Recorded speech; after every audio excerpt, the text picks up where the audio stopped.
আমি কোনো মানুষের উপর ডিপেন্ডেন্ট হতে পারি না, এটা আমার ছোটোবেলার থেকে প্রবলেম। আমার একটু ইনসিকিউরিটি কাজ করে বা থাকে না ট্রাস্ট ইস্যু কাজ করে। তোমার প্রথম ক্রাশ কে ছিল? অর্জুন রামপাল। অর্জুন রামপাল। যদি অন্য কোনো পেশা বেছে নিতে হতো তাহলে কোনটা হতো? ফার্মাসিস্ট। মেয়েরা ঘরের কাজও পারে, বাইরের কাজও করতে পারে। Year teenage girls and boys don't fall for love. লাইফে আন্ডারস্ট্যান্ডিং লেভেলটা এক হওয়া জরুরি। ম্যাচুরিটি লেভেল এক নাও হতে পারে, বাট আন্ডারস্ট্যান্ডিং লেভেলটা এক হওয়া খুব ইম্পর্টেন্ট। আমি রাত 1টা-2টার সময় আমি মনে আছে, আমি রিসেন্টলি আমি সিঙ্গাপুরের রাস্তায় হেঁটেছি, শ্রীলঙ্কার রাস্তায় হেঁটেছি। আমার দেশের রাস্তায় আমি কেন হাঁটতে পারবো না? দিনের বেলাতে দুপুর 12টা বাজে তখন। তোমার যেহেতু পিরিয়ড হয় নাই, so you are not a girl, you are a boy. বাছাইকৃত গ্রেড এ নারকেল থেকে তৈরি ডাবর নারকেল তেল, শুদ্ধতার নতুন আস্থা। Hello everyone and welcome to Dabur নারকেল তেল প্রেজেন্টস শি এমন একটা পডকাস্ট যেখানে আমরা নারীদেরকে সেলিব্রেট করি। আমরা ওইসব নারী বা ওইসব ফিমেল ফিগারদেরকে আমাদের গেস্ট হিসেবে আমরা এখানে দেখতে পাই এবং তাদের সাথে আমরা আড্ডা দিই, যারা হচ্ছে তাদের জীবনের বিভিন্ন স্টেরিওটাইপ, বিভিন্ন ধরনের বাধাগুলোকে ভেঙে তাদের পারিবারিক জীবন হোক, ক্যারিয়ার হোক, যেখানে হোক না কেন, they actually paved their own path. এবং আজকে আমার সাথে খুবই ইন্টারেস্টিং একজন আছে, and we all love her and we all know her. She is none other than Aisha Khan, and if you guys don't know, jodio she is an actress, she's also a host. So welcome Aisha. Thank you so much, Rafa. It's a pleasure to be your guest.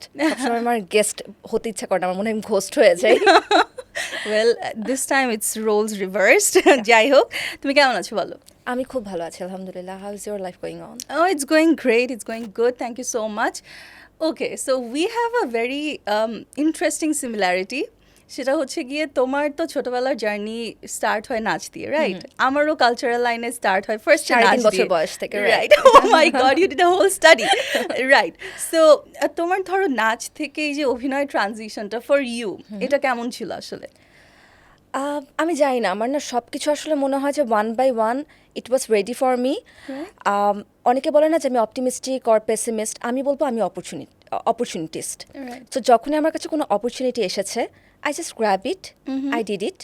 কখনো আমি ভালো করেছি, কখনো আমি failure হয়েছি, সেখান থেকে আমি শিখেছি, and once again when I got the chance, আমি তখন সেই অপরচুনিটিটাকে আরেকবার কাজে লাগিয়েছি। তো আমার জন্য যেমন প্রথমে নাচ, তারপর আমি একটা ছোটোখাটো একটা টিভিসিতে কাজ করেছিলাম, সেখান থেকে বড় একটা প্ল্যাটফর্মে নাচের কম্পিটিশন, ওখান থেকে মুক্ত খবর, ওখান থেকে হোস্টিং, তারপর অ্যাক্টিং, দেন ওয়ান্স এগেন হোস্টিং আমার লাইফের একটা অবিচ্ছেদ্য পার্ট হয়ে গেল। তারপর এখন হচ্ছে কি অ্যাক্টিংয়ের মধ্যে যেমন আবার ডুবে আছি। রাইট। সো আচ্ছা, তাহলে তুমি আমাকে বলো যে ধরো অনেক সময় হয় না that we don't understand what hour opportunity is, আমি তো বুঝে উঠতে পারি না আর ক্যালকুলেট করতে থাকি। সো তোমার ক্ষেত্রে ব্যাপারটা কিরকম? লাইক তুমি কি যে কোনো একটা অপরচুনিটি আসলো and you just go for it, or you do some sort of calculations, বা মাইন্ডে কোনো ধরনের থাকে না চেকলিস্ট থাকে যে okay these are the checklist, যে আমি এরকম হলে then I am gonna grab that opportunity, or else I am gonna pass it, I am gonna wait for something else?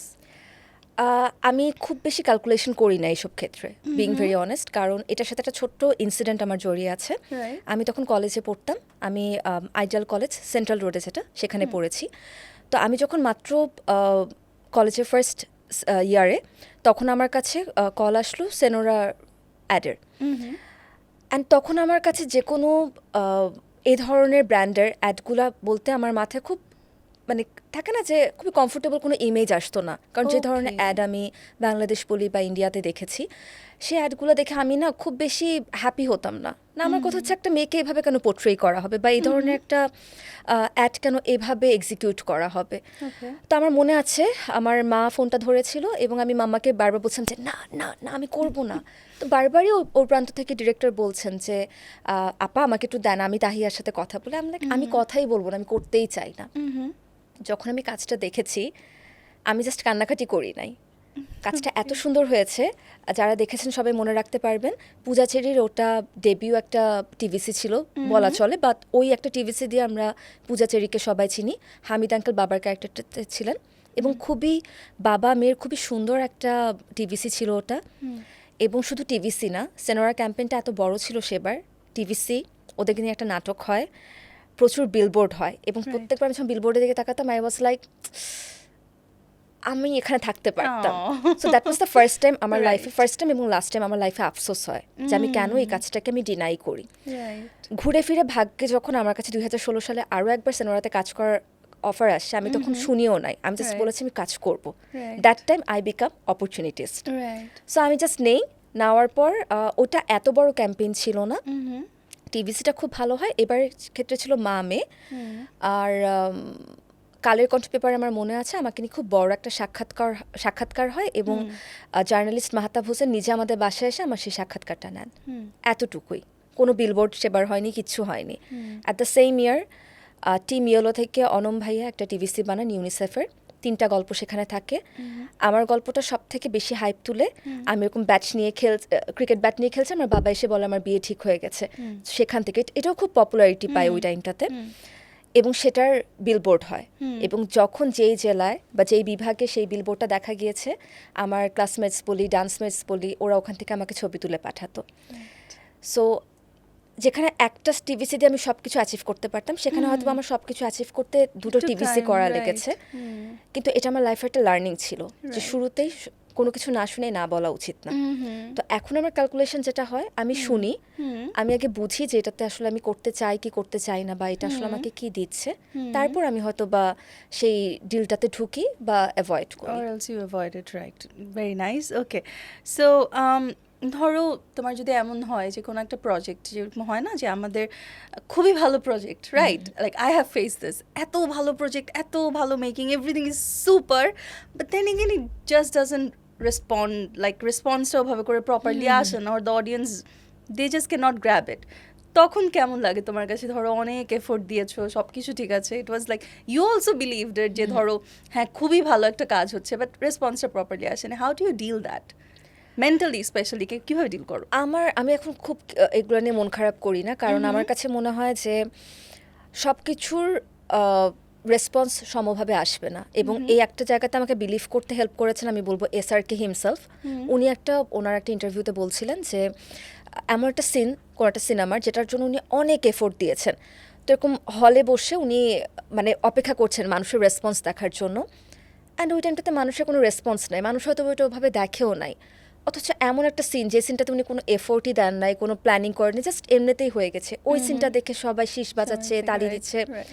So এরপর থেকে উনি ওনার সিনেমা দেখা বন্ধ করে দেন এবং উনি এটা ধরেই নেন যে আমার এফোর্টটা আসলে এটা পুরোপুরি আমার জার্নি, আমার মোমেন্টস, আমার লার্নিং, আমার ফেইলিয়ার, এটা আসলে মানুষ চেয়ার করতেও পারে, নাও করতে পারে। তো আমি আসলে আমার প্রত্যেকটা কাজকে, মানে ওনার এই কথাটার থেকে আমার লার্নিংও এটা ছিল যে আমি প্রত্যেকটা কাজে আসলে হয়তো বা সমানভাবে এফোর্ট দিচ্ছি না, যেহেতু আমি প্রত্যেকটা কাজে ইকুয়ালি এফোর্ট দিচ্ছি না, সো প্রত্যেকটা কাজ থেকে আমার ফিডব্যাকও ইকুয়ালি আসবে না। এমন হতে পারে যে কাজটাতে আমি এফোর্ট দিই না, সেই কাজটা থেকে আমি 100% রেসপন্স পেলাম, আবার যে কাজটাতে আমি 100% এফোর্ট দিয়েছি সেটার থেকে আমি 0 রেসপন্স পেলাম। সো ইটস ওকে, আমি কার্মা হিসেবে চালাই দিই সব কিছু।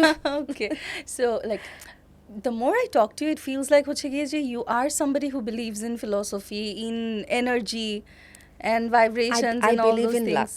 You এটা do, একদম right? আমি বিলিভ করি যে আমার রিজিকে যেটা লেখা আছে সেটা আমার কাছেই আসবে, সেটা আমার থেকে কেউ নিতে পারবে না। True. সো এটার জন্য আমাকে যখন কেউ বলে যে হু আর ইউর কম্পিটিটরস, বলে আমি just আমি I নিজেকে myself, যখন দেখি, হ্যাঁ। যতবার আমি আমাকে আয়নাতে দেখি, যতবার আমি আমার কাজ দেখি, আমি আমার বিগেস্ট কম্পিটিটর হয়ে যাই। Absolutely, কারণ absolutely. আমরা দুজন একই অবস্থানে নাই, আমাদের দুজনের টাইমিং সেম না, জার্নি সেম না, দুজন একই ধরনের অপরচুনিটি পাচ্ছি না, Right. দুজনের কম্পিটিটর তাহলে কিভাবে হতে পারে? True.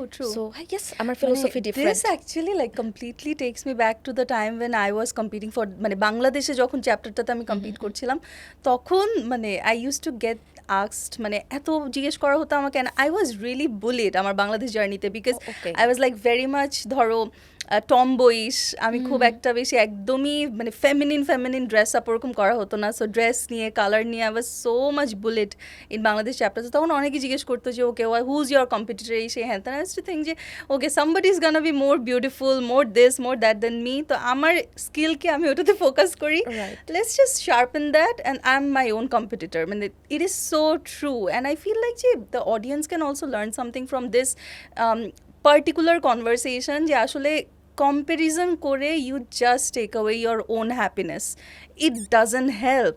নিজেকে দেখলে যদি মনে হয় ওকে আমার এই জিনিসটা আমি কিছু একটা করতে পারি বা এই ট্যালেন্টটা আমি শিখতে পারি, I feel like that's much more better thing to do and focus on yourself truly. মানে কাউকে নিয়ে গসিপ করারও দরকার নাই, কাউকে নিয়ে খারাপ ফিল করার দরকার নাই, because what you said, Aisha যেটা বললো যে মানে তোমার জার্নিটা সেম না, সো আমরা কিভাবে করে একজন আরেকজনের কম্পিটিটর হতে পারি। That is so true. That is very beautifully said. Okay, so when it comes to ধরো your family, তোমার ফ্যামিলি বন্ডিংটা বা তোমার ফ্যামিলি সাপোর্টটা, because that is very important. Besides being a working lady, তুমি কিন্তু আবার ধরো যেমন আমরা এন্টারটেইনমেন্ট ইন্ডাস্ট্রিতে আছি, and this is an industry that is yet not perceived very nicely আমাদের দেশে। So how does your family or আশেপাশে যারা আছে তারা কিভাবে করে দেখে জিনিসটা? আমি বলবো যে আমি খুবই সাপোর্টিভ একটা এনভায়রনমেন্টে রেজড আপ হয়েছি, যেহেতু আমারও জার্নিটা আসলে ছোটোবেলার থেকে, আমি ক্লাস 1 থেকে নাচের সাথে যুক্ত। তো আমাকে ছোটোবেলাতে যখন আমি বাসাতে নামতাম, তো তখন আমাদের আঙ্কেলরা দেখতেন যে আমি এরকম ব্যাগের মধ্যে আমার ঘুঙ্গুরের সাউন্ড হচ্ছে, যেহেতু আমার বড় বোন গান শিখতো, তো গানের তো আর কোনো ইনস্ট্রুমেন্ট ক্যারি করতে হয় না, তো ও সবসময় পার পেয়েছে, তো আমাকে সবসময় আটকানো হতো, তাহিয়া কোথায় যাচ্ছ মামুনি? অ্যান্ড আই ওয়াজ লাইক, আমি আমার ড্রেস পরা বাংলাদেশ শিশু একাডেমির, আমার কাঁধে নাচের মানে ঘুঙ্গুরের সাউন্ড পাচ্ছে, বা হাতে কখনো ঘুঙ্গুর নিয়ে বের হয়ে যেতাম, তারপর আস করছে, তখন বুঝতাম না। পরে এসে বুঝেছি যে তারা আসলে আমাকে ইন্সপায়ার করতেন, যে আমি প্রত্যেকটা শুক্রবার ওই বিল্ডিংয়ের প্রত্যেকে ঘুমাচ্ছে 12টা-1টা পর্যন্ত, বা উঠে হয়তো বা জাস্ট জুম্মার নামাজটা পড়ে আবার এসে ফ্যামিলি টাইম স্পেন্ড করছে। I was the only one যে সকাল 9টার মধ্যে হচ্ছে গিয়ে শিশু একাডেমিতে যেতে হবে, তো আমি বাসা থেকে বের হচ্ছি। সো বাসা থেকে যেমন মানে পুরো বিল্ডিংয়ের এই মানুষগুলোর থেকে আমি যেরকম সাপোর্ট পেয়েছি, আমার ফ্যামিলি, আমার কাজিনস, আমার স্কুলের টিচার, আমার এখনও মনে আছে ক্লাস 3তে যখন আমার ফাইনাল এক্সাম নাচের, মাম্মা বাইরে এরকম অ্যাপ্লিকেশনটা নিয়ে দাঁড়িয়ে আছে যে আমাকে ছুটি দিতে হবে কালকে 3টার দিকে, আমার টিফিন আওয়ারে আমার ছুটি লাগবে, আর আমার ক্লাস টিচার উনি বলছেন যে না না আপা, কোনো মতে এটা দেওয়া যাবে না। এখন এত বছর পর এসে সেই টিচারই যখন আমাকে বলেন, অঞ্জলি ম্যাডাম যখন আমাকে বলেন যে তাহিয়া তোমার মনে আছে তোমার মাকে এরকমভাবে দাঁড়িয়ে থাকতো, আর এখন বাচ্চার মারা এসে পারলে ফাইট করে নিয়ে যায়। সো আমি বলবো যে আমি খুবই ব্লেসড যে আমি এমন প্যারেন্টস পেয়েছি যারা খুবই সাপোর্টিভ। একটা জায়গাতে খালি তার একটু ভিলেনের মতন আচরণ করতো যখন দেখতো যে আমার রেজাল্ট খারাপ হচ্ছে। তো মামার কথা ছিল যে সবসময় আমাকে 75 থেকে 80% মার্কস আনতে হবে, ম্যাথে মাস্ট 100% মার্কস থাকতে হবে, কারণ আমার কথা ছিল ম্যাথ তো ম্যাথ, মানে পড়ার কিছু নাই, দিবা নাম্বার পেয়ে যাবা। হ্যাঁ, সো 100% মার্কসটা না পেলে সেখানে একটা বকা খেতাম, আর অল সাবজেক্টে 75-এর নিচে মার্কস থাকলে তখন ওই যে বাঙালি মারা যা যা করে তার থেকে কম মার্ক খেয়েছি আমি, I can say that. But 2টা মার্ক কমন ছিল, তো ওই 2টা মার্ক খেতাম, চোখ দিয়ে এক গামলা পানি বের করতাম, তারপর লাগছে ঠিক আছে নেক্সট ইয়ার ভালো করব। ওকে, আচ্ছা, সো টেল মি অ্যাবাউট ধরো what's your thought on a life partner. ধরো লাইফ পার্টনারের জায়গাটাকে ফিলোসফিক্যালি তুমি যদি তোমাকে বলতে হয়, বা তোমার কোনো ছোটো বোনকে বা ফ্রেন্ডকে তুমি যদি অ্যাডভাইস করতে, ছোটো বোন ধরি আমরা, that is I feel like much more easier for ধরো টিনস যারা আছে, because teens also fall in love and so many incidents happen. So তোমার কী অ্যাডভাইস থাকবে? ধরো তোমাকে যদি বলে 3 থেকে 4টা অ্যাডভাইস বলতে, হোয়াট উড দ্যাট বি? পার্টনারে কী দেখা উচিত? প্রথমে তো আমি বলবো যে dear teenage girls and boys, don't fall for love. কারণ এই বয়সটা হচ্ছে গিয়ে তোমার নিজেকে চেনার সময়, আশেপাশের মানুষকে চেনার সময়, এনজয় করার টাইম। কারণ এই সময় না অনেকগুলো প্রেশার থাকে। প্রথমত পড়াশোনার একটা প্রেশার তো থাকেই, দ্বিতীয়ত আমার ভিতরে কিন্তু অনেক ধরনের চেঞ্জেস তখন আসতে থাকে টিনেজ লাইফে।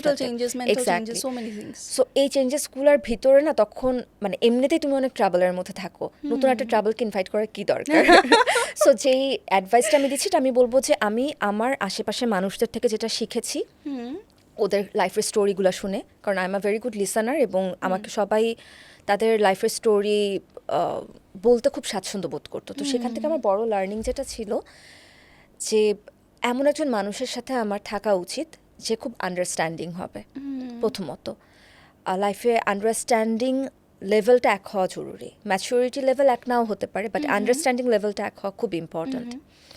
Secondly I would like to say that এমন একজনকে পার্টনার হিসেবে নেয়া যে আমার ছোট ছোট প্রবলেমগুলোর প্রতি খুব বেশি কেয়ারফুল থাকে, কারণ আমি বিলিভ করি যে কোনো প্রবলেম না হঠাৎ করে বড় হয় না, ছোট ছোট প্রত্যেকটা আঘাত পেতে পেতে না আমরা ওটাকে অনেক বড় করে দেখে ফেলি, এনিথিং। সো যখন আমরা বার্স্ট আউট করি তখন হঠাৎ করে এই প্রান্তে মানুষটা মনে করে আমি কি এমন বললাম যার জন্য বার্স্ট আউট করলো।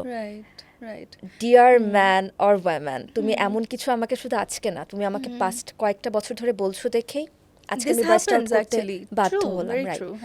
সো এই জিনিসটাতে বোথ সেটা মেয়ে হোক ছেলে হোক দুইজনেরই আসলে খেয়াল রাখাটা খুব ইম্পর্ট্যান্ট। থার্ড, ইকুয়ালিটি নিয়ে পুরো বিশ্বে প্রচুর কথা হচ্ছে, আমি বলবো যে ওটা 4 দেয়ালের মধ্যে হওয়াটা সবার প্রথমে ইম্পর্ট্যান্ট। আমি শুধুমাত্র ঘরের কাজ করব, ভাই মেয়েরা ঘরের কাজও পারে বাইরের কাজও করতে পারে, ছেলেরা কিন্তু শুধুমাত্র আর্নিং মানি এটার দিকে ফোকাস থাকে। তাদের ফোকাসটা কীভাবে এমনভাবে তাদের ব্রেনটা চালিত হয় যে আমাকে টাকা উপার্জন করতে হবে, আমার ওয়াইফকে একটা বেটার লাইফ দিতে হবে, আমার বাচ্চাদেরকে একটা বেটার লাইফ দিতে হবে, তাদেরকে একটা সুন্দর জায়গায় থাকতে দিতে হবে। এগুলোর পাশাপাশি আরও অনেক কিছু দরকার হয় একটা ফ্যামিলি বিল্ড আপ করতে। সো যখনই তুমি কাউকে ভাবছো তোমার পার্টনার হিসেবে মনে করা, আমার মনে হয় এই ধরনের টপিকস নিয়ে কথাবার্তা বলা খুব বেশি প্রয়োজন। তাহলে তুমি বুঝতে পারবে যে তোমার মেন্টালিটির সাথে তার মেন্টালিটিটা ম্যাচ করছে কিনা। সো আমার কাছে মনে হয় এই 3টা জিনিস খুব ইম্পর্ট্যান্ট। যখন আমি একজন পার্টনার খুঁজতে যাই তার মধ্যে এই 3টা জিনিস থাকাটা অনেক বেশি important. Right, like very truly said. আমার কাছে মনে হয় যে যেটা তুমি বললা অ্যাটেনশন বা বার্স্ট আউট করা সাডেনলি, আই ফিল লাইক যে আমাদের এখানে যেটা হয় কি specially when I go abroad, অথবা আমি ধরো একটু ডিফারেন্ট কয়েকটা জায়গায় ভিজিট করেছে এরকম কারোর সাথে যখন কথা বলি বা একটা নর্মাল কারোর সাথে যখন কথা বলি, I C a huge difference, that is emotional intelligence, communication. আমাদের এখানকার ধরো বাচ্চাদেরকেও ইভেন তুমি যেগুলো বলছো এগুলো প্রত্যেকটা কিন্তু কমিউনিকেশনের পার্ট একদম। বাট আমাদের এখানে ছোট বাচ্চাগুলোকে দেখো, তুমি ধরো একটা হাই বলতে গেলে ওরা লজ্জায় হচ্ছে গুটায় টুটায় কোথায় ভিতরে চলে যায়। You don't teach those to our childs এখানে। বাইরে কিন্তু ওই জিনিসটা খুবই ইজিলি করা হয়, একটা ছোট বাচ্চাকে হাই ফাইভ দিলেও কিন্তু হাই ফাইভ ব্যাক করে। সো আই ফিল লাইক যে 4 দেয়ালের মধ্যে যেরকম ইকুয়ালিটি স্টার্ট হয়, ইকুইটি স্টার্ট হয়, 4 দেয়ালের মধ্যে ধরো একটা যদি আমার বেবি হয়, ইভেন তাকেও আমি কিভাবে করে গ্রুম করছি, ওটাই কিন্তু ওই মানুষটাই কারো না কারো পার্টনার হবে in the near future. So that is also very important, what I feel. Okay, so we are gonna wrap up this first segment with this last question. তো এমন কি কোনো সময় হয় তোমার যে ধরো you are doing your emotionally down or mentally feeling down, কিন্তু কোনো একটা কমিটমেন্ট আছে and you have to like show with this big face off with smile, right? তো ওই সময়টাতে ধরো মেন্টালি নিজেকে পুশ কিভাবে করো তুমি? Like have you ever been depressed? what do you do? How do you deal with that? আমার মনে হয় ডিপ্রেশন অনেক ভারী একটা শব্দ। অফকোর্স। সো আমরা হয়তো বা ছোটোখাটো মানে স্যাডনেসকে আমরা ডিপ্রেশন বলে ফেলি। ডিপ্রেসড বলবো না, আমি বলবো যে আমি এমন অনেক সময় হয়েছে যে আমি স্যাড, হয়তো বা এমন কোনো একটা জায়গাতে আমাকে এখন হাসি মুখে বসতে হচ্ছে যে জায়গাটা আমাকে সব থেকে বেশি নেগেটিভ এনার্জি দিচ্ছে। So what I do first is, আমি একটা প্র্যাকটিস আমার খুব ভালো যে আমি আমার নেগেটিভ এনার্জিগুলোকে টার্ন অফ করতে পারি ভেরি কুইকলি। সো আমি নিজেকে খুবই পজিটিভলি বলতে থাকি যে Tahiya you are the best, Tahiya you have to do this. আর তুমি নিজে যদি পজিটিভিটিটা ক্যারি করো না, তুমি সামনে মানুষকেও না সেই এনার্জিটাই তুমি পাস করতে পারবে। সো এই ধরনের সিচুয়েশনগুলোতে আমি যেটা করি, আমার আশেপাশে আমি এত বেশি পজিটিভ ভাইবের মানুষকে রেখে দিয়েছি, আমার যদি কখনো কোনো ঝামেলা হয় আমি জাস্ট তাদের যে কোনো একজনকে কল করে র্যান্ডামলি কথা বলছে, এমনিতেই ফোন দিলাম। কারণ আমি একটা ফোন দিলে না ওরাও একটু সতর্ক হয়ে যায়, বিকজ অফ আমি র্যান্ডামলি কাউকে ফোন দেই না, একেবারেই দেই না। থাকে না যে খোঁজ খবর নেওয়ার জন্য ফোন দেওয়া, আমি এটাও দেই না আসলে। সো বললাম না যে I am very good listener, তুমি আমাকে ফোন দাও, তুমি আমাকে রাত 1টা 2টা 3টা 5টা বাজেও ফোন দাও, I will be available for you. But আমি নিজের থেকে আমি 5টা পর্যন্ত নিজে ভূতের মতন মূর্তির মতন জেগে বসে আছি, ভাবছি যে কি করছি আমি লাইফে, কি হবে আমার লাইফে, বাট আমি কাউকে ফোন দিব না। সো আমি যখনই কাউকে ফোনটা দিই তখনই না সে খুব সতর্ক যে প্রথমে জিজ্ঞাসা করবে আইশা আর ইউ অল রাইট, যে আমাকে খুব ভালো চেনে। হ্যাঁ আমি ঠিক আছি। আচ্ছা আসলেই তুমি ঠিক আছো তো, ফোন দিলা হঠাৎ করে? না এমনিতে আসলে অনেকদিন কথা হচ্ছে না তার জন্য। সো দেখা যায় যে সে তার লাইফের কথায় কথায় এমন একটা ইনসিডেন্ট আমার সাথে শেয়ার করছে যেটা হয়তো বা আমার থেকে অনেক বেশি স্যাডার, তো তারটা নিয়ে আমি এত বেশি এনগেজ হয়ে যায় যে আমি আমারটা Right. ভুলেই যাই। ভুলে যাও। তারপর আমি খুব সুন্দরভাবে আমার শোতে আমি ঢুকি। But I feel like that is a very positive way to see it. With that, we are gonna wrap up our first segment. Stay tuned. নারিশমেন্টের জার্নিটা শুরু হয় গ্রেড এ নারকেল থেকে। 30টি কোয়ালিটি চেকের মাধ্যমে নিশ্চিত হয় ডাবর নারকেল তেলের শুদ্ধতা। ডাবর নারকেল তেল, শুদ্ধতার নতুন আস্থা। Dabur Narikal Tel Presents Sheer এখন হচ্ছে একটু fun time and I love it because আমার এখানে কোনো ধরনের রিস্ক নেই। It all comes down to Ayesha. So Ayesha, we are gonna play a game. Rafa, তোমার থেকে তো এটা এক্সপেক্ট করি না। আমার কাছ থেকে আনএক্সপেক্টেড অনেক কিছুই হয়। That is the surprising thing about me. আমি ঝাল একেবারেই খেতে পারি না। আচ্ছা, উই আর গোনা অন্য কিছু কি আমরা না, এখানে আসলে কিছু করার নেই। আমি তো জানি না তুমি আগে থেকে কেন টেস্ট করে ফেলেছো, কিছু করার নেই। বাট যাই হোক, we are gonna make sure যে আমাদের মেডিসিন বা যেটাই তোমার লাগুক না কেন will help you in that way. কোনো সমস্যা নেই, আমি হাত ধরে বসে থাকবো দরকার হলে। বাট আমি তোমাকে আসলে গেমসের রুলটা বুঝিয়ে দিই। সো ইউ নো দ্যাট আমরা তোমার কাছ থেকে কিছু অ্যান্সার্স নিয়েছিলাম, right? You remember, right? Okay, so এখানে হচ্ছে ইটস আ মাল্টিটাস্কিং থিং। তো এখানে যেটা করতে হবে, ইটস গানা বি 3টা রুল আমি বলে দিই। নাম্বার 1, তোমাকে যে প্রশ্নগুলো আমি করব ওগুলোর ভুল উত্তর দিতে হবে। ওকে, কারেক্ট অ্যান্সার আমার কাছে আছে, তোমার ভুল উত্তর দিতে হবে। নাম্বার 2, এটা র্যাপিড ফায়ার। সো তুমি তাড়াতাড়ি বলতে না পারলে তোমার কিন্তু সিপ নিতে হবে। আচ্ছা, রাইট। নাম্বার 3, এখানে যে পাজলটা দেখতে পাচ্ছ, ওটা মিলাতে হবে। হ্যাঁ, ওটা তোমার কথা বলতে বলতে মিলাতে হবে। লাইফে এটাই খালি মিলাতে পারি নাই কখনো। আচ্ছা, কিচ্ছু হবে না, এটা হয়ে যাবে এবার যতটুকুই পারো তুমি। দেখা যাক। ওকে, তোমার জন্য একটু করে মেলানো আছে ওখানে উপর দিয়ে, দেখছি আমি। ও তো যতটুকু আমি মিলাতে পারবো ওটুকু আর কি মিলিয়ে দিয়েছে। Okay, so are you ready? Okay, ready? হ্যাঁ। 1 2 3 স্টার্ট। কোন বই তোমাকে সবচেয়ে বেশি অনুপ্রাণিত করে? হুমায়ুন আহমেদ স্যারের বই। যদি তুমি একজন সুপার হিরো হতে, তোমার সুপার পাওয়ার কি হতো? আমার সুপার পাওয়ার হতো না না না প্লিজ।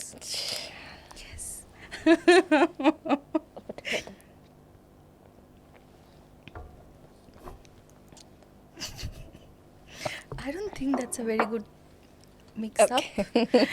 তোমার প্রিয় ভেকেশন স্পট কোনটা? থাইল্যান্ড। সেসবে তোমার প্রিয় টিভি অনুষ্ঠান কোনটা ছিল? সপ্তডিঙ্গা। যদি তুমি অন্য কোনো পেশা হতো তাহলে কি বেছে নিতে? হোস্টিং। ওকে, তোমার প্রিয় খাবার কোনটা? বার্গার। একদিন ছুটি পেলে তুমি কিভাবে কাটাতে ভালোবাসো? বই পড়ে। স্কুলে কোন সাবজেক্ট তোমার সবচেয়ে বেশি ভালো পছন্দ ছিল? বিজ্ঞান। তোমার প্রথম ক্রাশ কে ছিল? ঋত্বিক রোশন। তোমার জীবনের সবচেয়ে বড় ভয় কি? পড়ে যাওয়ার। ওকে ওকে, যদি তুমি একদিনের জন্য অদৃশ্য হতে তাহলে কি করতে চাইতে? আমি মিস্টার ইন্ডিয়ার মতন কার্যকলাপ করতে চাইতাম। মিস্টার ইন্ডিয়ার মতো কার্যকলাপ করতে চাইতাম। এটা কি একটু হয়ে গেল ট্রিক অ্যান্সার? মিস্টার ইন্ডিয়াতে কি করে? এটা কিন্তু তুমি যেটা অ্যান্সার দিয়েছো ওটা কাছাকাছি অ্যান্সার হয়ে গেছে। না না না না না। আচ্ছা ঠিক আছে, গেলাম, giving you the benefit of doubt. ঠিক আছে, দেখি তোমার পাজলের অবস্থা। কিছুই মিলে নাই আমার। বললাম না আমি লাইফের পাজল একেবারেই মিলাতে পারি আচ্ছা, না। But because you are so spontaneous, আমি আসলে তোমাকে ওভাবে করে পানিশও করতে পারছি না। স্যাড। আমি একটু দেখতাম তুমি কীভাবে মরিচিটা খাওয়া, আর একটু যাই হোক, জাস্ট কিডিং। না থাক, কিচ্ছু হবে না, তোমাকে পাজলের জন্য মাফ করে দেওয়া হলো। Thank you. তুমি এখন যেটা করবে সেটা হচ্ছে কারেক্ট আনসারগুলো আমাদেরকে বলো, so that the audience know যে কোন বই তোমাকে সবচেয়ে বেশি অনুপ্রাণিত করেছে। হারুকি মুরাকামির যে কোনো বই। রাইট। যদি তুমি একজন সুপার হিরো হতে তাহলে কোনটা হতে? আমি তাহলে ডক্টর স্ট্রেঞ্জ হতাম, কারণ তার যে অ্যাক্টিভিটিসগুলো ছিল, পাওয়ার্সগুলো ছিল, ওগুলো খুব ভালো লাগতো। Anybody who love X-Men, I love X-Men. So okay. of course, because with Doctor Strange, I love X-Men. So yes. তোমার প্রিয় ভেকেশন স্পট কোনটা? Anywhere between sea and hills. Okay, and ছোটবেলায় তোমার প্রিয় টিভি অনুষ্ঠান কোনটা ছিল? Captain Planet. অনেকগুলো আসলে ছিল, Captain Planet, Bananas in Pyjamas, তারপর একটা সময় সিসিমপুরা পছন্দের ছিল, গডজিলা। সো ইয়া, অনেকগুলো আছে। যদি অন্য কোনো পেশা বেছে নিতে হতো তাহলে কোনটা হতে? Pharmacist. Right. Any pharmacist over there? কমেন্টে জানান। তোমার প্রিয় খাবার কোনটা? পিৎজা। ওকে, বাট কোথাকার? চিজার। I also love cheese. একদিন ছুটি পেলে তুমি কিভাবে কাটাতে ভালোবাসো? ঘুমিয়ে। ঘুমিয়ে। স্কুলে কোন সাবজেক্ট তোমার সবচেয়ে বেশি প্রিয় ছিল? Mathematics. I didn't like physics at all. Physics আমারও পছন্দ না। পছন্দের। কেমিস্ট্রি আমারও পছন্দের, that's why I chose pharmacy.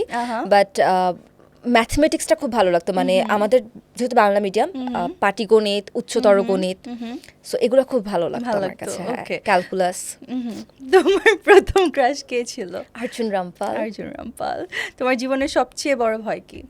জানি না, এটা নিয়ে আসলেই ভাবা হয়নি, আমি অনেকক্ষণ ভাবার চেষ্টা করছিলাম। The reason I gave a shocking expression, কারণ আমি মনে করেছিলাম জানিনার উত্তর খুঁজে বের করতে সময় লাগবে. She just gave it like this.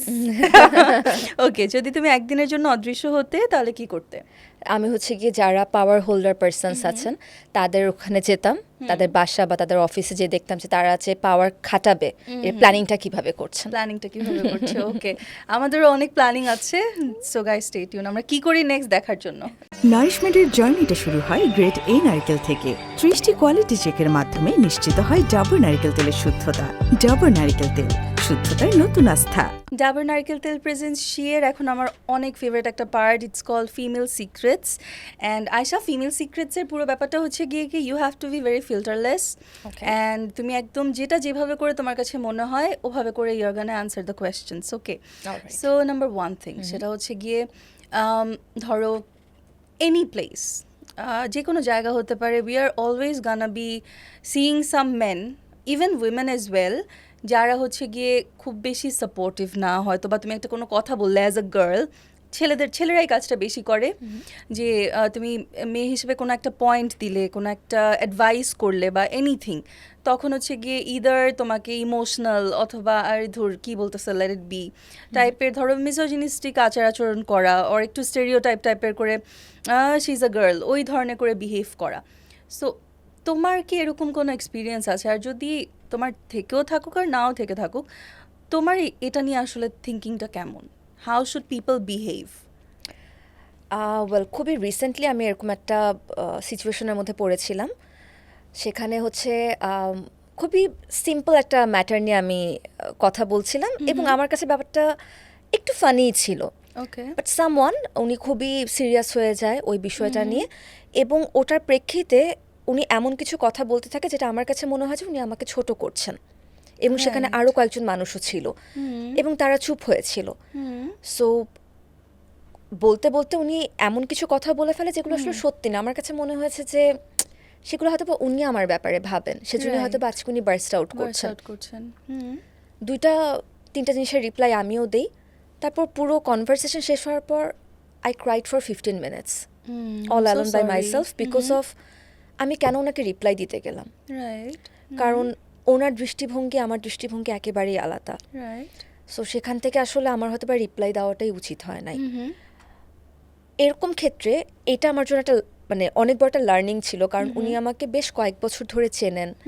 So তারপরও একজন চেনা মানুষে যদি আমার ব্যাপারে এই ধরনের ওপিনিয়ন রাখেন, একজন অচেনা মানুষও তাহলে আমার ব্যাপারে আরো ভিন্ন ধরনের ওপিনিয়ন রাখবেন।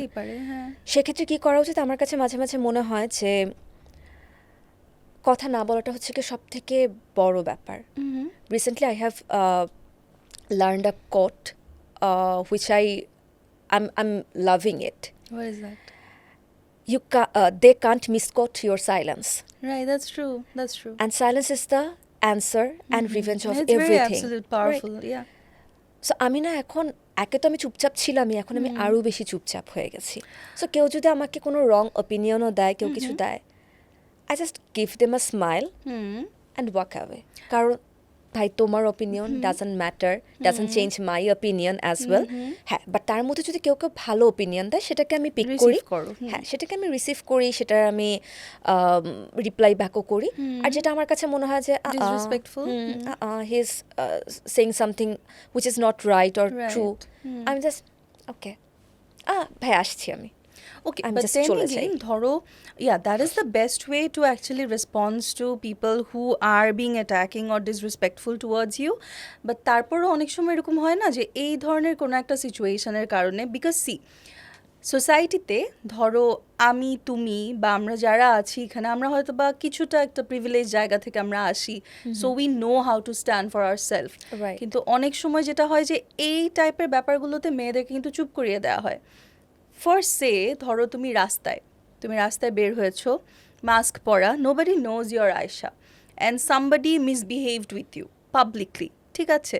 ওই সময়টাতে ইউ হ্যাভ টু প্রোটেস্ট, আমি করি, রাইট? আমি প্রোটেস্ট করি একদম। আমার এটা মনে আছে, আমি তখন আমি বোধহয় স্কুলে, হাই স্কুলে পড়ি বা কলেজে পড়ি, আমি আমার কোচিং ক্লাসে যাচ্ছিলাম এবং আমি দেখছি, আমি তো রাস্তায় যখন হাঁটি মোস্ট অফ দি টাইম আমার মানে একদম আমি ডিরেক্টলি একদম আই লেভেল বরাবর হেঁটে আমি তাকিয়ে আমি হাঁটতে থাকি, রাইট। আমি দেখছি ওই পাশ থেকে একজন লোক আসছে এবং একটা টাইম পর্যন্ত ওনার গতি, ওনার লাইন, ওয়াকিং লাইন সব কিছু ঠিকঠাক ছিল। কাছাকাছি আসার পর জাস্ট একটা ব্যাড টাচ দিয়ে উনি চলে গেল। আমি টার্ন আউট করে বললাম যে এক্সকিউজ মি। বিশ্বাস করবে না, এত না না না এত অসহায়ের মতন করে তাকালো, সেটাই বলছি তার অবস্থা। আমাকে বলছেন জি ভাই আপনাকেই বলছি, আপনি গায়ে কেন হাত দিলেন? আর যখন হাত, আপু আমার হাত লেগে গেছে, সরি বললেন না কেন? আপু আমি সরি বলেছি, জোরে আরেকবার বলেন। সে মানে বলতে চাচ্ছে না। ওখানে দেখলাম আরো কয়েকজন মানুষ জড়ো হয়ে গেছেন, তারাও কিছু বলছেন না। নোটিস কিন্তু সবাই করেছেন, কারণ এই এলাকাটাতে আমি 26 বছর ধরে আছি। সো তখন হচ্ছে কি তখন হয়তো আমরা 7-8 বছর হয়েছে এই এলাকাতে, অ্যান্ড এভরি টাইম তারা দেখে যে আমি এই টাইমটাতেই বাসা থেকে বের হই। সো এভরিওয়ান নোজ মি এই এলাকাতে। আমি দেখলাম কেউ এগিয়ে আসছে না। So that day for the second time আমি রিয়ালাইজ করলাম যে আমাকে প্রোটেকশন দেওয়ার জন্য আসলে আর কেউ থাকবে না, বা আমার পক্ষে কথা বলার জন্য কেউ থাকবে না। I have to speak by myself, I have to raise my voice against anything wrong. আমি জাস্ট গেলাম লোকটার কাছে। Maybe for the first time আমি হয়তো বা কাউকে এভাবে মানে এত বেশি অ্যাগ্রেসিভ ছিলাম। আমি একদম তার কলারটা ধরে আমি বললাম যে এখন যদি আমি আপনাকে এরকমভাবে মানে আপনি যেরকমভাবে ব্যাড টাচ একটা দিয়ে গেলেন, আমি যদি আপনাকে ব্যাড টাচ করি আপনার ভালো লাগবে? অবভিয়াসলি আপনার ভালো লাগবে, বিকজ অফ আপনার ওরকম মেন্টালিটি মনে হচ্ছে, বাট আমার ভালো লাগে নাই। সো আপনি আমার সাথে করেছেন, এটাই যেন আজকে লাস্ট হয়, এরপর কখনো করবেন না কারোর সাথে। আর যদি খুব ইচ্ছা হয়, I think you have your family members, practice with them. আমি জানি কথাটা শুনতে খুবই খারাপ দেখায়, বা কোনো টাইমে আমি কারো ফ্যামিলি মেম্বারকে আমি তুলে আনতে পারি না, বাট অ্যাট দ্যাট পয়েন্ট আমি এত বেশি রেগেছিলাম, I had to say this. And every time আমার না এই ধরনের কিছু বলার পর না আমার খুব কান্না পায়, খুব রাগ উঠে। And one second I cried, and থাকে না যে ওই দুই ফোঁটা চোখের আমি কেন বললাম একজনের সাথে আমার এভাবে কোনো কথা বলতে হবে? দেশের বাইরে যখন আমি যাচ্ছি, আই ফিল সো সেফ। আমি রাত 1টা-2টার সময় আমি মনে আছে, আমি রিসেন্টলি আমি সিঙ্গাপুরের রাস্তায় হেঁটেছি, শ্রীলঙ্কার রাস্তায় হেঁটেছি। আমার দেশের রাস্তায় আমি কেন হাঁটতে পারবো না? দিনের বেলাতে দুপুর 12টা বাজে, তখন 11টা-12টার সময় আমি হাঁটতে আনসেফ ফিল করছি। So yeah. But are you someone যে ধরো হচ্ছে গিয়ে ফর সেফটি কখনো ব্যাগে হচ্ছে কোনো ধরনের পেপার স্প্রে বা এই টাইপের জিনিসপত্র নিয়ে ঘুরেছো, বাট আর তুমি কি এটা অ্যাডভাইস করবো? অবশ্যই। আমি কখনো রাখি নাই, কারণ there was an incident took place when I was in class 7। আমি সামহাও তখন বুঝে গিয়েছিলাম যে আসলে আমার সাথে কোনো পার্সন, কোনো জিনিস কিছু অ্যাকচুয়ালি হেল্প করবে না আমাকে যদি আমি নিজে স্ট্রং না থাকি। তো আমার কাছে মনে হয় যে এটা বাইরের দেশে অনেক পরিমাণে আছে, আমাদের দেশে খুব কম পরিমাণে আমি দেখেছি এটা।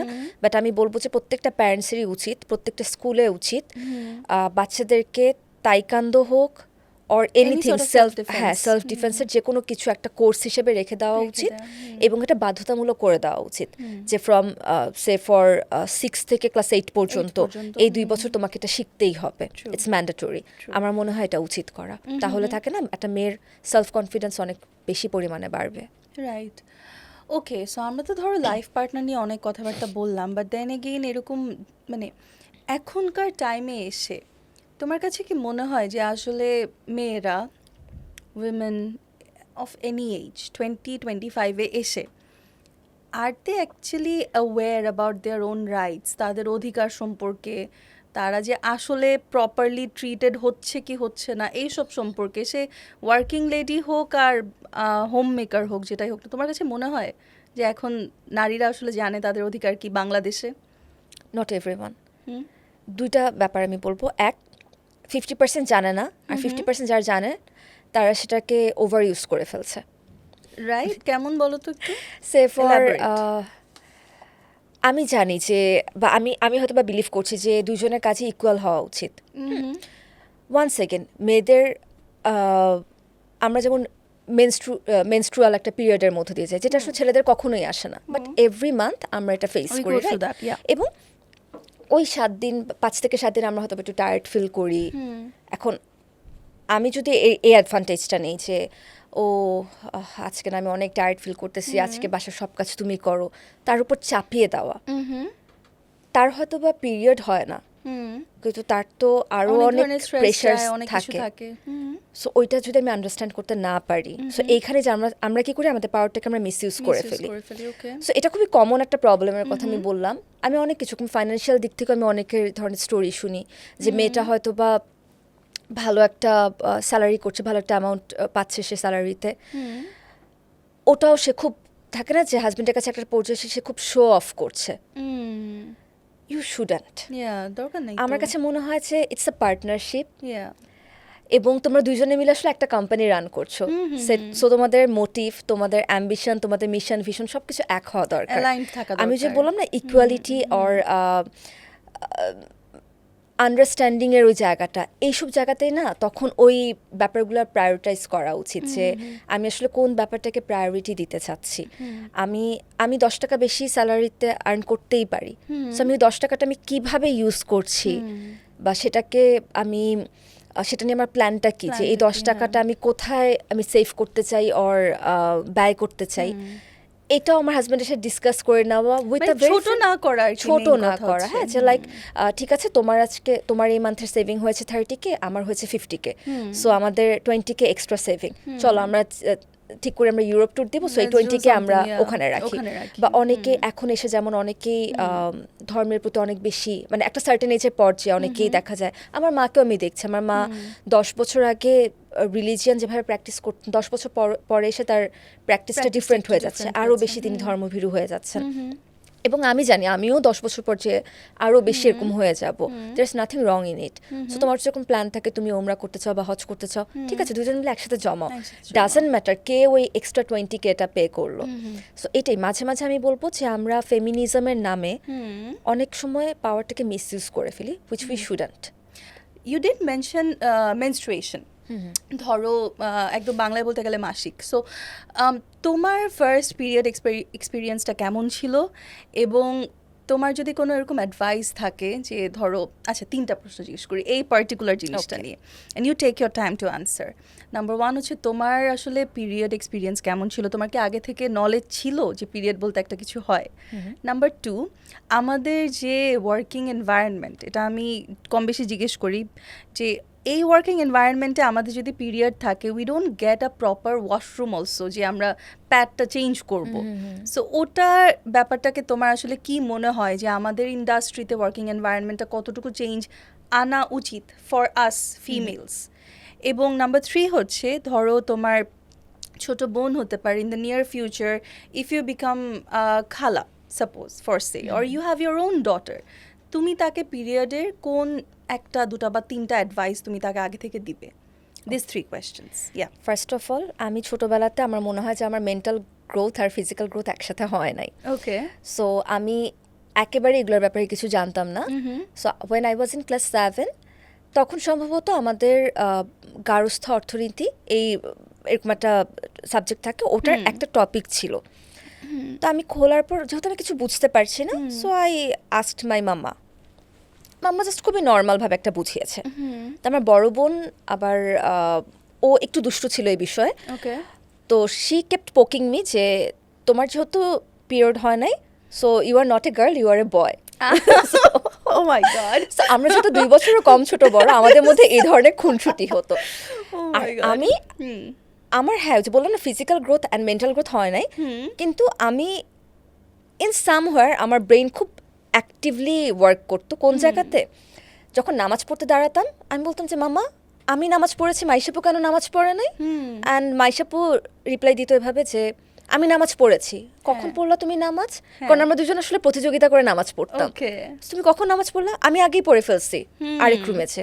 আচ্ছা, টানা 7 দিন পড়ে নাই, প্রত্যেক মাসে পড়ে না। মামা কি ব্যাপার? মাইশাপু স্পেশালি রোজার সময় মামা মাইশাপু তারাবি পড়ে নাই। স্পেশাল ট্রিটমেন্ট হ্যাঁ, কেন ও নামাজ পড়ে না, কেন আমি কেন নামাজ পড়বো? আর মাম্মা ইজ লাইক ও মাইশা পড়ে নিবে। ওয়েট আ মিনিট মাম্মা, তুমি কেন নামাজ পড়তেছো না?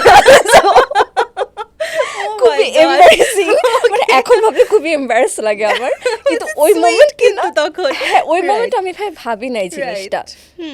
And at the same time class 7 আমি একটা কম্পিটিশনে ছিলাম, ডান্স কম্পিটিশনে। তো ওখানে আমার যে বাকি 5 জন ডান্সমেট, দে ওয়ার লাইক তুই পিরিয়ড নিয়ে জানিস না, না হোয়াট ইজ দিস। তো তারা অনেকভাবে আমাকে বোঝানোর চেষ্টা করে, যেহেতু থাকে না যে একজন 4 জন পরে ক্লাস 6, আমরা 2 জন পরে ক্লাস 7-এ, খুব একটা তো মেন্টাল পার্থক্য নাই না। তো ওরা ওদের মতন করে বুঝাচ্ছে, যদিও ব্যাপারটা আমি কিছুই তারপরে বুঝি নাই। দেন এগেন ক্লাস 8-এ যখন আমার পিরিয়ড হলো, আই ওয়াজ ভেরি নর্মাল। মানে থাকে না অনেকে প্যানিক করে যে ইটস ব্লিডিং, আমি জাস্ট নর্মাল বলছি, মামা আই স সাম স্পট। মাম্মা তারপর চেক করলো, মাম্মা তারপর বুঝিয়ে বললো এটা। নেক্সট ডে পাপা হচ্ছে গিয়ে তখন কলকাতার সাথে পাপার একটা বিজনেস ছিল, এক্সপোর্ট ইম্পোর্টের। পাপা হচ্ছে গিয়ে বক্স ভরে ভরে মাঞ্চ নিয়ে আসতো আমাদের জন্য। আমি জাস্ট 2 বক্স মাঞ্চ নিয়ে আমার ক্লাসে বিলাইছি, আমার পুরা টিচার্স রুমে বিলাইছি। টিচার ওয়াজ লাইক, তাহিয়া তোর আজকে বার্থডে? না ম্যাম, আমার বার্থডে তো 25 জুলাই। তাহলে আজকে এটা কিসের জন্য? ম্যাডাম আমার পিরিয়ড হয়েছে। অ্যান্ড আমি ওটা ডিফারেন্সিয়েটও করতে পারি না যে there is male teacher also in the room. And male টিচারও তো থাকে না যে চুপচাপ হাসতেছে, বিকজ তারা তো ছোটবেলার থেকে আমাকে দেখছেন, তারা জানেন যে কি পরিমাণ সহজ সরল আমি বা কি পরিমাণ দুষ্টু আমি।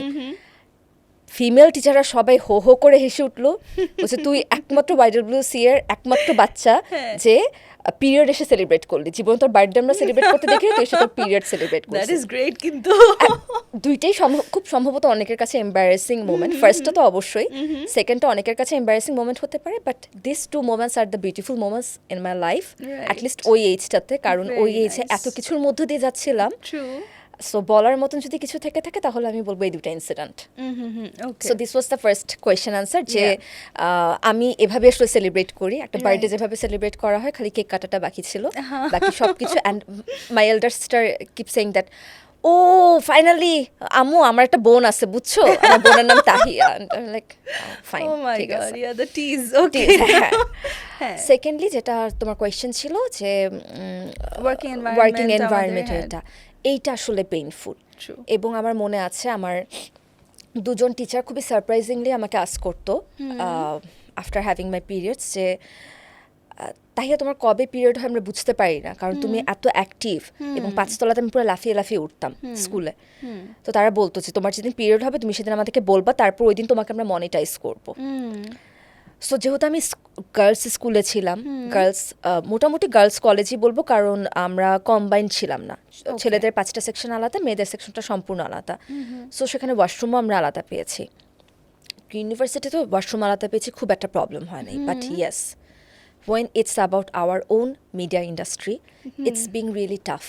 It is, yeah. এবং আমার যেদিন খারাপ লাগছে, সবার তো বডি সেম ভাবে রেসপন্ড করে না ডিউরিং মেনস্ট্রুয়েশন, রাইট? সো আমি এরকম অনেককেই দেখি যে সে পারছে না, মানে বাট তারপর তার কমিটমেন্ট দেখে সে চলে আসছে। সে হয়তো আগের রাত্রেবেলা বলেছো যে ভাই আমি অসুস্থ বোধ করছি, আমি না করি, বাট তারপর তাকে আসতে হচ্ছে।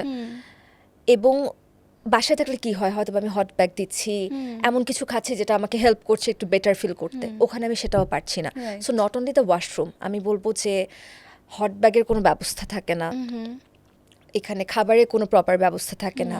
অ্যাটলিস্ট ওই দিন যে আমি কাউকে যদি রিকোয়েস্টও করি যে ভাই আমাকে একটু অন টাইম খাবারটা দিয়েন, সামহাউ শুটিংয়ের প্রেশারে সেটা আসলে করা পসিবল হয় না। সো আমার কাছে মাঝে মাঝে জন্য মনে হয় যে আমাদের প্রত্যেকটা শুটিং সেটে কম করে হলেও একজন নারীর থাকা দরকার, একজন অ্যাসিস্ট্যান্ট ডিরেক্টর হোক বা কস্টিউমের ক্ষেত্রে হোক, হোয়াট এভার, রেগুলার আমরা যারা ফিকশন করছি সেখানে অন্তত একজন নারীর উপস্থিতি খুব দরকার, যাকে আমি অ্যাটলিস্ট এটা বলতে পারবো যে আপু right now I am feeling this, তুমি একটু ম্যানেজ করো বা তুমি একটু কথা বলো। কারণ সবাই তো ওপেন মাইন্ডেড না। আমি আজকে হয়তো বা কোনো একটা টিমকে বললাম যে ভাই আই এম ফিলিং দিস, সে এটা আরও 3টা টিমকে যে ছড়ায়, যারে ওর তো এটা হয়েছিল দ্যাটস ওয়াই ও তো কাজের সময় খুব প্যারা দিচ্ছে। ভাই তোমার হয় না দেখে তুমি বুঝতে পারছো না যে what we are going through.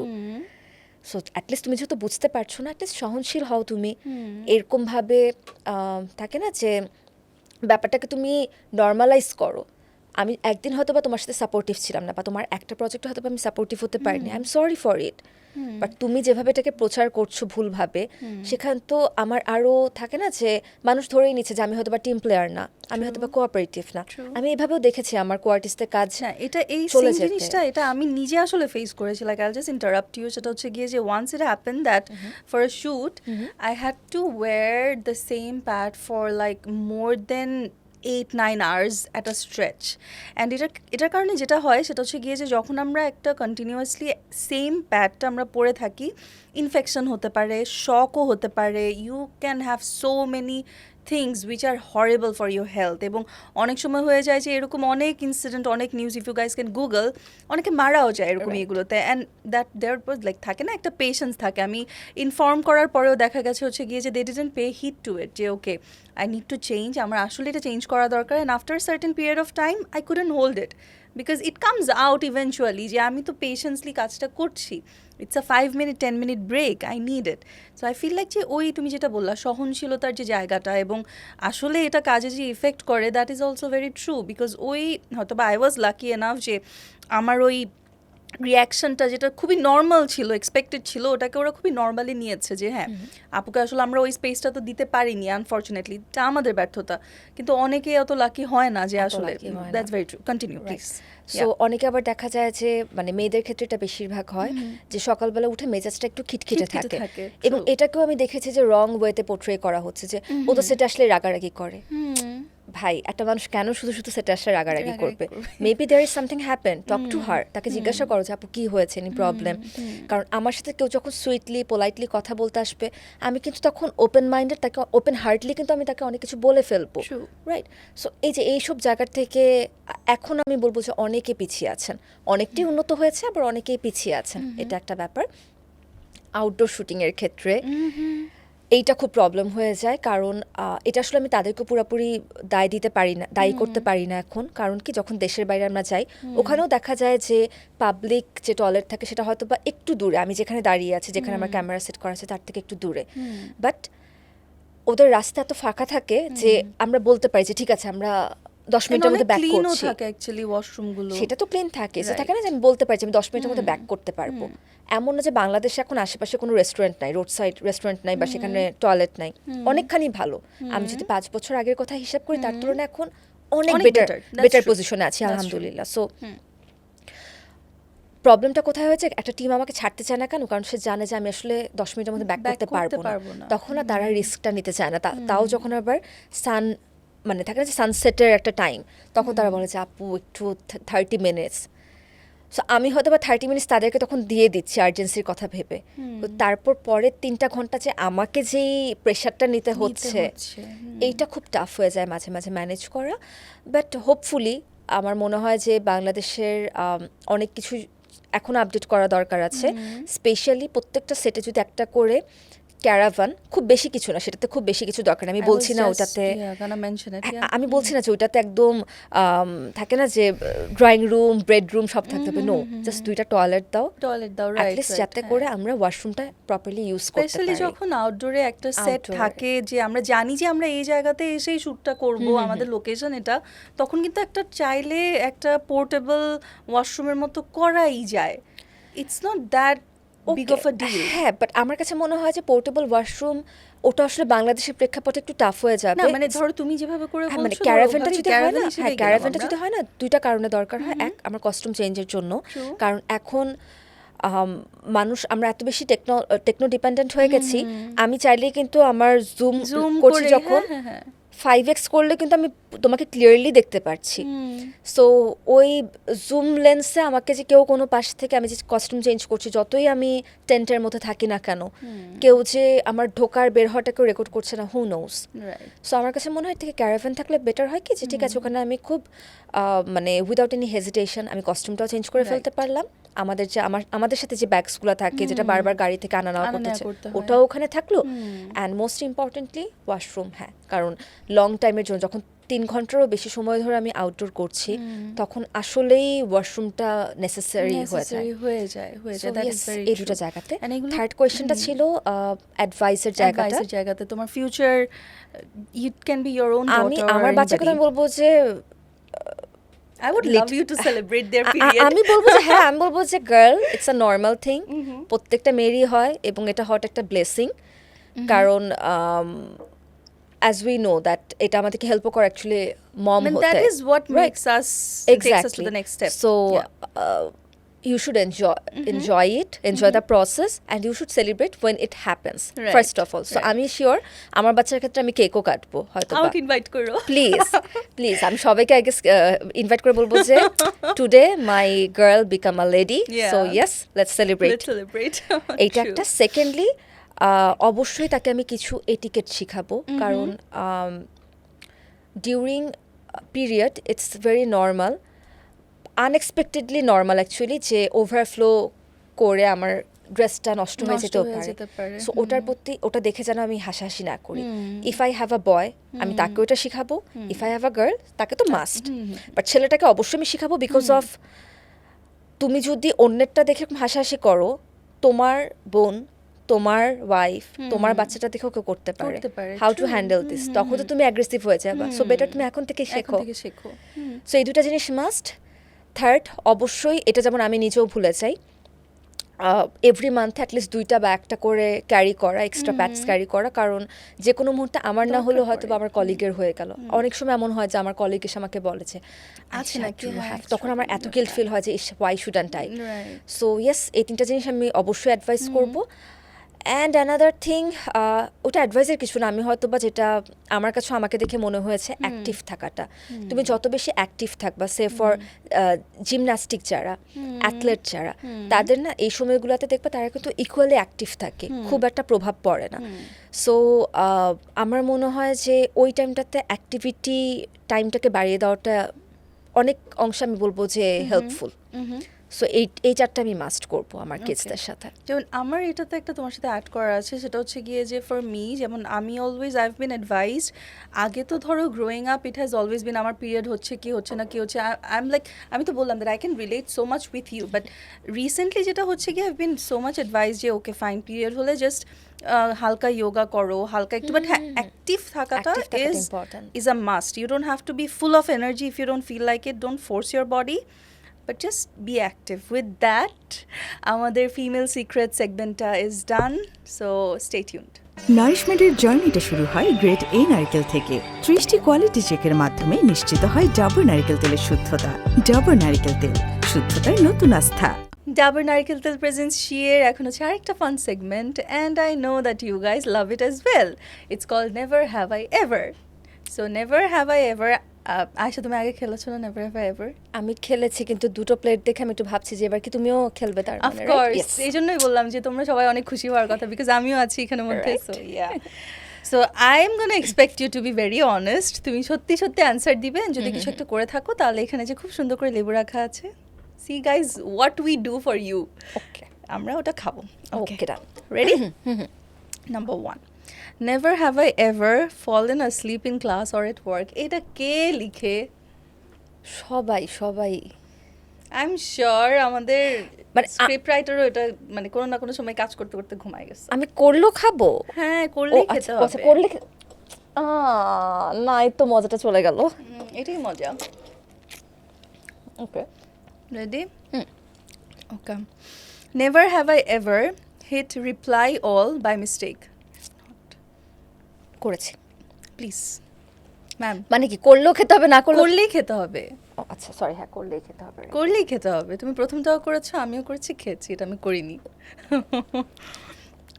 Okay never have I ever talked to myself in public না পাবলিকলি করি না আমি করেছি বাসায় বসে করি প্রচুর আমি সেলফ টক আমার চলে এসেছিল করা হয়েছে people give me weird looks ওকে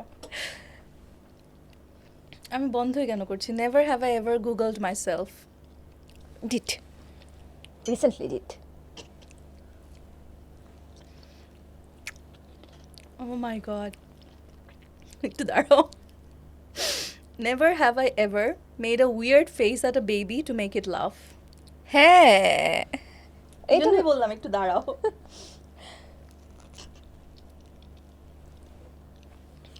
Okay. Very nice, very fun. আরো হ্যাঁ, of course. Never have I ever laughed at my own joke. হেসছো? কেন? আমি তো মানে জোকটা বলার আগে হেসে দিয়েছি, so at my own joke হয়নি তো। ওকে। Never have I ever sent a message to the wrong group chat. I have. বললাম না, we are so alike. ভাগ্যিস এখন ডিলিট অপশনটা আছে। Never have I ever fallen asleep while talking on the phone. ওফ, এটা তো সবাই জানে আমি এটাতে মাহির। Allah, this is a torture.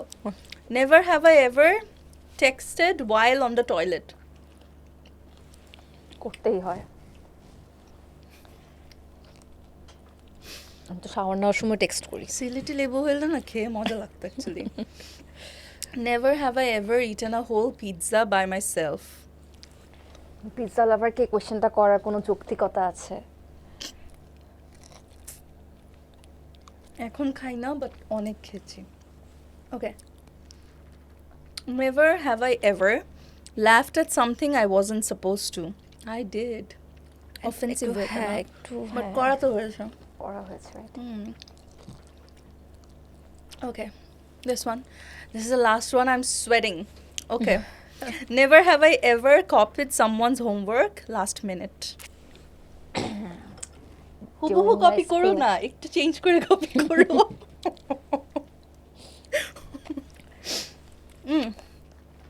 Oh my god. Guys, খুবই সুইট বা স্পাইসি কিছুই ছিল না, অনেক টক ছিল এপিসোডটা, এই সেগমেন্টটা। And with this we are ending our never have I ever segment, going to the next segment. নারিশমেন্টের জার্নিটা শুরু হয় গ্রেট এ নারকেল থেকে। 30টি কোয়ালিটি চেকের মাধ্যমে নিশ্চিত হয় ডাবর নারকেল তেলের শুদ্ধতা। ডাবর নারকেল তেল, শুদ্ধতার নতুন আস্থা। ডাবর নারকেল তেল প্রেজেন্টস শিয়ের আমরা একেবারে শেষ পর্যায়ে চলে আসছি, but before we just end this episode I want to give a huge shout out to my wardrobe partner, that is রাইস। সো একদম শেষে চলে আসছি আমরা Ayesha. So I am gonna ask you a few things. First of all, যেটা হচ্ছে যে এই পডকাস্টটা, did it feel different than the other podcasts or shows that you've been to? Yes, that's why I came here. কারণ আমি খুব recently আমি অনেকগুলো interview হচ্ছে কি অফ করে দিচ্ছিলাম যে না ভাইয়া পারছি না, বা থাকে না যে ওদের জন্য টাইম পরে বের করা, সেটা আসলে ইন্টারেস্ট ফিল করছিলাম না। But when I know about it, আমি সাথে সাথেই বলেছি যে ওকে, আমি ওটা দেখেছি, আমি আসবো। কারণ আমার কাছে মনে হয় যে অনেক কিছু আছে যেগুলো নিয়ে আমরা হয়তো বা ডিরেক্টলি কথা বলতে পারি না। সো অনেক মহিলারাই হয়তো বা ইন্টারেস্ট ফিল করবেন বা স্বাচ্ছন্দ্য বোধ করবেন যে এইসব বিষয় নিয়ে ওপেনলি কথা বলা হচ্ছে, তারাও অনেক কিছু শিখবেন, এনকারেজ হবেন। True. Thank you so much, and I feel so humbled that you're here, to be honest. Okay, my next question is, this one is for the audience কিন্তু, হ্যাঁ, যে ধরো তোমার চাইতে ছোট যারা আছে, তুমি তাদেরকে যদি একটা যে কোনো অ্যাডভাইস তোমার দেওয়ার থাকে, what would that be? আমি বলবো যে রিসেন্টলি এটা আমি আমার কো আর্টিস্ট ইয়াশ ভাইয়ের থেকে শিখেছি। তিনি আমাকে বলেছেন যে আমাদের গড়ায়ু যদি 75 বছর হয়, তাহলে আই হ্যাভ 75টা সানরাইজ, 75টা সানসেট, 75টা সামার, 75টা উইন্টার, 75টা রেইন। সো এই মুহূর্তে এসে তুমি মানে যেখানে যে বয়সে দাঁড়িয়ে আছি আমরা, start enjoying every moment of your life. এটা খুবই ইম্পর্টেন্ট, হ্যাঁ, খুবই ইম্পর্টেন্ট। অ্যান্ড তোমার পাস্ট মনে করে তোমার প্রেজেন্টকে নষ্ট করার দরকার নাই, ফিউচারে কি হবে এটা নিয়ে টেনশন করেও প্রেজেন্টকে নষ্ট করার দরকার নাই। Just be focus, enjoy your present moment wholeheartedly. যা করে এসেছো সেটাকে একটা লেসন হিসেবে নাও, যা করতে চাও সেটা নিয়ে অ্যাম্বিশিয়াস থাকো, দ্যাটস ইট। ওকে, আর যদি তোমাকে বলতে হয় যে কোনো একটা hack, it can be anything, তোমার ধরো it can be related to fitness, mental health, skin, hair, যেটা নিয়ে ভালো লাগে, ওয়ান হ্যাক। মেন্টাল হেলথের ব্যাপারে আমি বলতে চাই যে এমন কিছু বই পড়ো, এমন কিছু মানুষকে সাথে রাখো, এমন কিছু দেখো যেটা তোমাকে পজিটিভ ভাইব দেয়। কারণ পজিটিভ এনার্জি এটা অন্য কোথাও থেকে তুমি পাবা না, এটা তোমার নিজেকে নিজের জন্য সবসময় স্টোর করে রাখতে হবে। সো এই একটা ব্যাপার আমি বলবো। কারণ আমি রিসেন্টলি যেমন আমি কোনো মানুষের উপর ডিপেন্ডেন্ট হতে পারি না, এটা আমার ছোটোবেলার থেকে প্রবলেম। আমার একটু ইনসিকিউরিটি কাজ করে বা থাকে না ট্রাস্ট ইস্যু কাজ করে।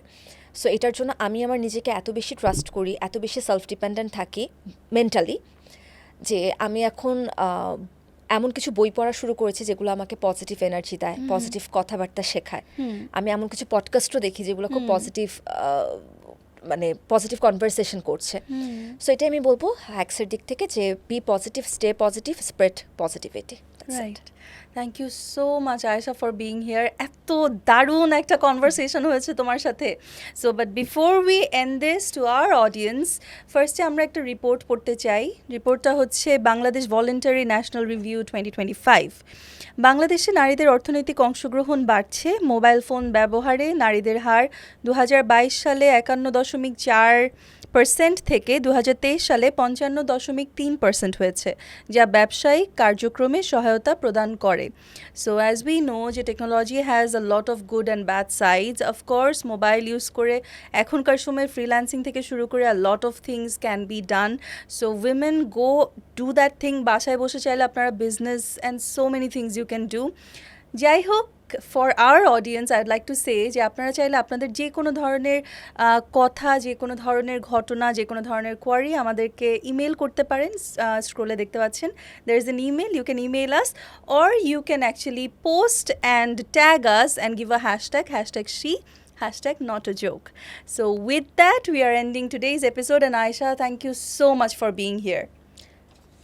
It's my pleasure, a pleasure to be your guest and also part of She podcast. That's it. Okay, thank you so much, and see you next time. Until then, subscribe to Kahini.